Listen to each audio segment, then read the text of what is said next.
I write in a forest. I go into this forest to listen. It started at the Billy Graham Library in Charlotte, North Carolina in 2015 and has evolved into a lifelong journey. Something is always moving through each and every one of us. It's your calling. These aren't our words. These are the lyrics from Billy's Forest.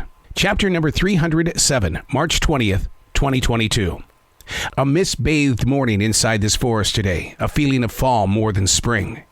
Calmly, the deer pace between the trees while a single black and white cat roams the forest floor as if to be starring in a Tom Cruise movie. The birds are vibrant with song, evidence of a new season about to pop. Yet this mist keeps me from entering. Its peacefulness is a behavior that seems to be more inviting. And it might be because the gray, thick sky is giving off this appearance of soundproofing. Anything long distance is nothing more than a muffle. Then my heart asks, what songs are currently being sung in the forests of Ukraine? Are the birds and other creations in their forests in fear just like their human counterparts? To write in what little forest is available for me is a special dream and a wish come true. But what about those in Ukraine? What about their forests and trees and other animals? In Carolina, it's peaceful, but what is it like in this war-torn nation? To be a writer on that soil. For now, they have freedom of speech.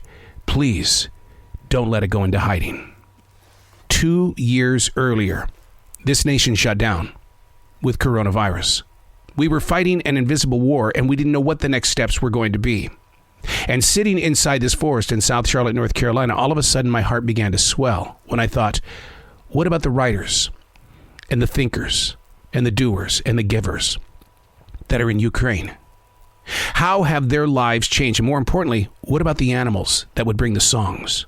What about the trees that would give shade to those who live in Ukraine? They're gone.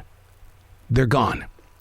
What about all of that creativity that was just so vibrant and so free to roam the streets, to be alive inside the pubs, to come into creative form in the shape of food, as well as storytelling? What's going on that side, inside their forests? And as writers, we must think like that because there is an internal connection between all people who believe in the force of creativity. And I'm not talking about Star Wars. I'm talking about the force.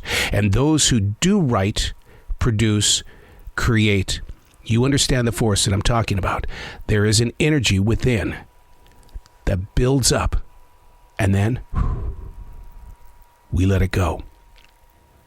And when other people's forests are interrupted by another man's ego, all of a sudden, the energy from the writers on this side of the planet become the muse for those over there. I'm Arrow. These are not my words. These are the lyrics from Billy's Forest.